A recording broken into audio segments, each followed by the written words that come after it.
Hello दोस्तों, तो BPSC 65th का रिजल्ट आ गया है और टॉपर से लेकर जो लास्ट तक हैं उन सब के बारे में आप लोग उत्सुकता से जानना चाहते हैं। खास तौर से जो सुदूर ग्राम की जो छात्राएं हैं वो जानना चाहती हैं कि किस तरह से एक लड़की जो है अपने लाइफ को स्ट्रगल करते हुए डीएसपी तक की सफ़र तय करती है। आज मेरे ऑफिस में ऑफिस टाइम के बाद कामनी आई है मिलने के लिए। मैं इनका मेंटर रहा हूँ। अब आगे अपनी बातें वो खुद बताएंगी, लेकिन इतना ज़रूर है कि कामनी ने एक बहुत ही संघर्ष के बाद डीएसपी का पोस्ट जो है उन्होंने हासिल किया है 65वीं में, और बीपीएससी में अच्छे रैंक के साथ वो सक्सेस हुई है। हालांकि वो यूपीएससी की भी तैयारी कर रही है और एग्ज़ाम जो है 2 दिन बाद होनी है। तो ज़्यादा समय न लेते हुए जो आपके प्रश्न जनरली रहते हैं वही प्रश्न हम कामनी से करने जा रहे हैं। कि कामनी जो है, सबसे पहले तो आपको अपनी सफलता की बहुत सारी बधाई, और आपके माता पिता को भी, आपके दोस्तों को भी, जिन्होंने आपको इस संघर्ष के समय में आपको हमेशा सपोर्ट किया, जिसके चलते आज आप डीएसपी बनी हैं। तो सबसे पहले तो आपको बधाई देते हुए यह जानना चाहते हैं कि रिजल्ट आपको कैसे पता चला और पहला रिएक्शन क्या था? सर, रिजल्ट मेरे जो फ्रेंड्स हैं, जो पेयर में जिनके साथ मैं पढ़ाई करती थी, उनके द्वारा पता चला। मैं अपने क्लास से लौट रही थी तो फिर फ़ोन आया कि रिज़ल्ट आ गया and you have been selected in DYSP। तो फिर मुझे विश्वास नहीं हुआ। जब मैंने बोला कि मुझे PDF भेजें तो मैं PDF नीचे से दिखना शुरू की, तो मुझे वो दिखा नहीं। और वो वो टाइम ही ऐसा होता है कि ठीक से वो समझ में नहीं आता है। तो मैंने बोला मैं ऐसे ही सारे बोल रहे हैं, क्योंकि मेरा फर्स्ट चॉइस प्रेफरेंस DYSP ही था, इसलिए तो थोड़ा और डाउट पे जा रही थी। फिर मैंने अच्छे से देखा तो मैं कंफर्म हुई। फिर मुझे पता चला कि I have been selected in DYSP। आप डीएसपी बनने के बाद सबसे पहले कॉल किसको आपने किया? सर, मैंने अपने पिताजी को कॉल किया था। पिताजी को कितनी खुशी हुई? Sir, he was very happy, लेकिन उन्होंने बोला कि अच्छे से चेक किया है पक्का, तो मुझे स्क्रीनशॉट करो, मैं उतना बड़ा PDF नहीं देख सकूँगा, तो मुझे स्क्रीनशॉट करके सर्कल करके भेजो। तो फिर मैंने भेजा तो उन्होंने बहुत बधाई दी। उन्होंने बोला कि तुमने गांव का नाम रोशन किया है, पहली लड़की हो जो DSP में डायरेक्ट बनी हो। ओके, मतलब डायरेक्ट सेलेक्ट हुई डीएसपी में, पहली लड़की गांव की। तो रात में नींद आई आपको? नहीं सर, दिक्कत आ रही है। दिक्कत नहीं, इसको कहते हैं खुशी आती है, जिसमें कि नींद नहीं आती है जब आपका रिजल्ट हो जाता है और आप हमेशा शेयर करना चाहते हैं, सबकी बधाइयाँ आती है। और जितने भी हमारे यूथ हैं अगर इस तरह की बधाइयाँ लेना चाहते हैं तो उनको करनी पड़ेगी कड़ी मेहनत, और कड़ी मेहनत के बाद ही इस तरह के क्षण आते हैं। और इस क्षण को प्राप्त करने के लिए आपको 2-3 साल तक खूब कड़ी मेहनत करनी होती है, तब जाकर सफलता मिलती है। आगे हम बढ़ते हैं, आपके प्रश्न को लेंगे। कितने घंटे की पढ़ाई आप करती थी? सामान्य तौर पे सबका यही प्रश्न होता है, कितना घंटा पढ़ना चाहिए?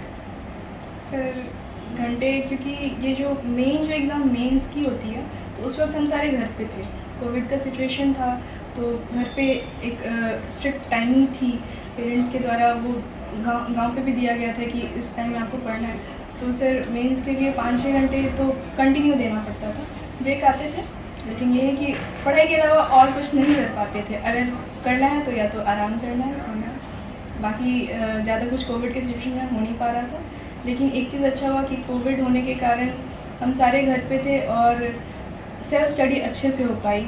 हॉस्टल्स में थोड़ा इधर उधर होता है, लेकिन घर पे ठीक से, घर पे सेल्फ स्टडी, यानी कि कोविड के समय का कामनी ने बहुत सदुपयोग किया, जिसका परिणाम आप लोग देख रहे हैं। अब क्या है कि जितने भी टॉपर होते हैं उनके जो बुक लिस्ट होते हैं अलग अलग होते हैं, सभी अलग अलग किताब प्रीफर करते हैं। आप जो सक्सेस हुई उसमें कौन कौन सी बुक्स जो है मेनली रहा, और क्या सजेस्ट करना चाहेंगे जो अभी एग्ज़ाम देने जा रहे हैं, जो एस्पिरेंट्स हैं, कि कौन सी बुक्स लेनी चाहिए, बताइए। सर, मेरा ऑप्शनल एंथ्रोपोलॉजी था, तो एंथ्रोपोलॉजी के लिए बेस्ट है कि हम प्रीवियस ईयर्स को प्रैक्टिस करें इरिस्पेक्टिव ऑफ एनी सोर्स।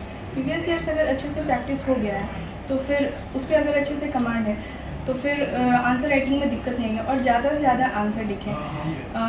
जो सोर्सेज होते हैं वो वही नदीम हसनैन की किताबें होती हैं, और विवेक भास्मे की एक बुक आती है जिसमें प्रीवियस ईयर क्वेश्चंस UPSC के रहते हैं, तो वो उस लेवल के क्वेश्चंस तक जा सकते हैं। UPSC अब उस लेवल में एंटर कर रही है, तो सर ऑप्शन के लिए तो ये है। और सर, GS के लिए for paper 2 heavily on economic survey हम रिलाई कर सकते हैं।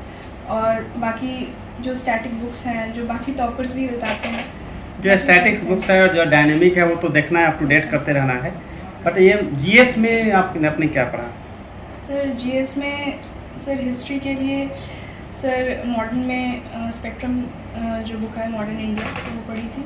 और सर बिहार स्पेसिफिक के लिए क्राउन की बुक आती है। यस यस सर, तो उससे बिहार स्पेसिफिक किया।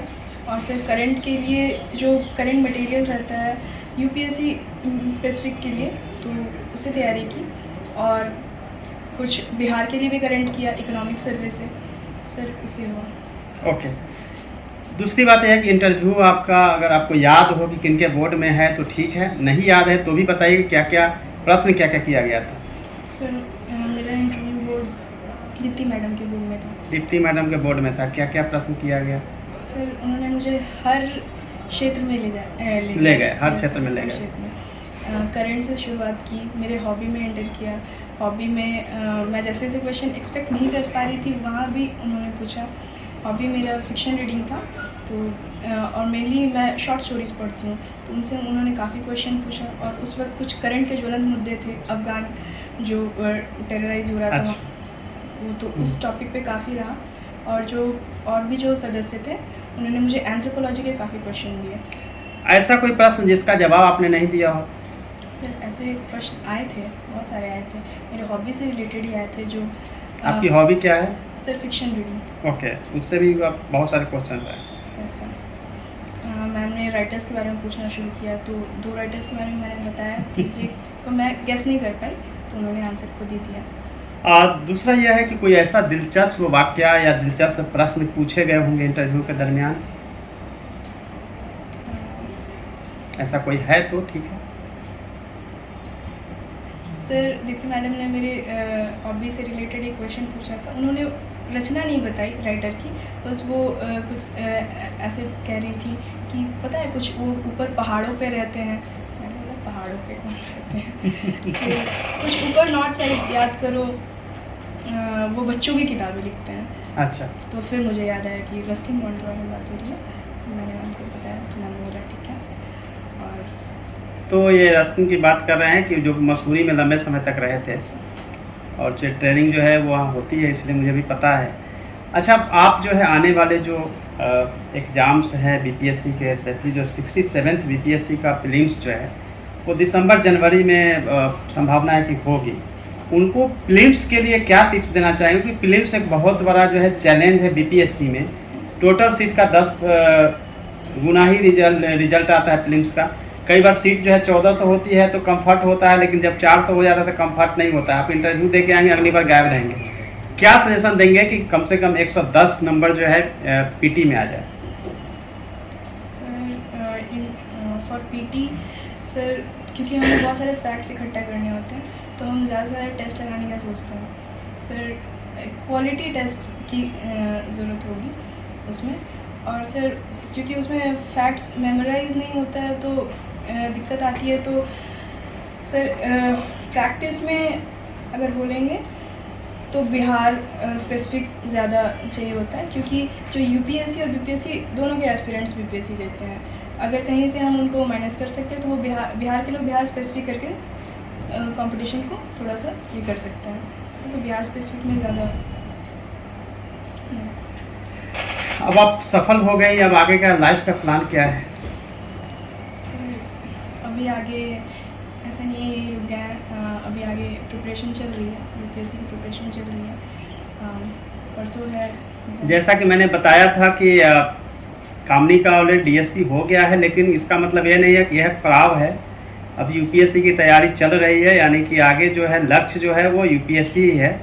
अभी तो एक पड़ाव है जिसमें कि उनको डीएसपी मिला है, और मेरी शुभकामना रहेगी कि ये आगे सफल हो।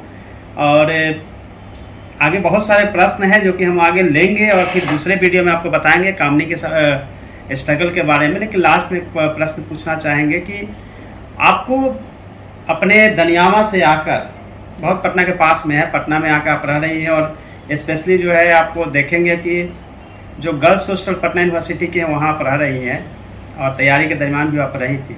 हॉस्टल में रहते हुए पढ़ाई करने के लिए क्या स्ट्रेटजी होनी चाहिए? क्योंकि मैक्सिमम जो हमारे स्टूडेंट है वह तो हॉस्टल में होता है या लॉज में होता है, वो सेपरेटली बहुत कम लोग रहते हैं, तो वहाँ पे जो है बहुत सारे डिस्टर्बिंग वगैरह वगैरह होती रहती है। तो क्या सजेशंस आपका रहेगा कि कैसे पढ़ाई करनी चाहिए? कहीं ऐसा तो नहीं कि रात में पढ़ लेना चाहिए, दिन में भले मस्ती करें? सर हॉस्टल में, सर मेरे हॉस्टल में तो काफ़ी अच्छा माहौल था। मेरे जो सुपरिटेंडेंट थे उन्होंने काफ़ी डिसिप्लिन मेंटेन कर रखा था।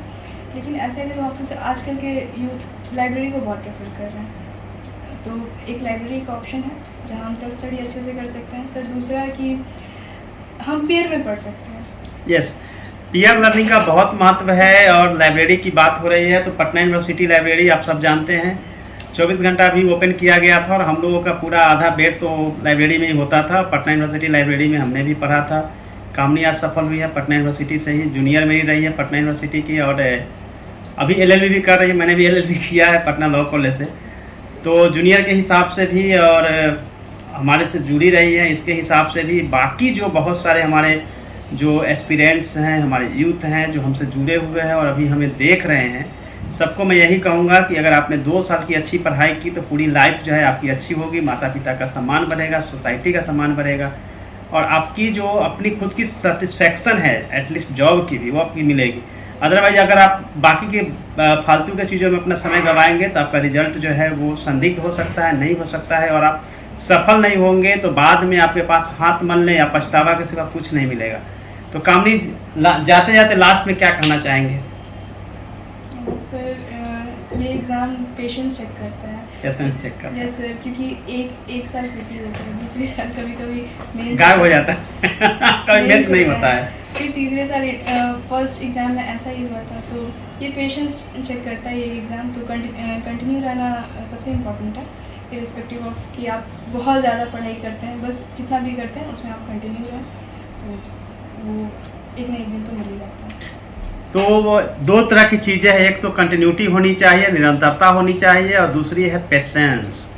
क्योंकि ये पेशेंस अगर नहीं होता तो मैं आज IAS नहीं होता। पहली बार मैंने UPSC का इंटरव्यू दिया, दूसरे साल में PT में गायब था, और तीसरे साल में 49th रैंक के साथ है। अगर मैं ये हार गया होता तो फिर हो सकता था कि डिस्टर्ब हो सकते।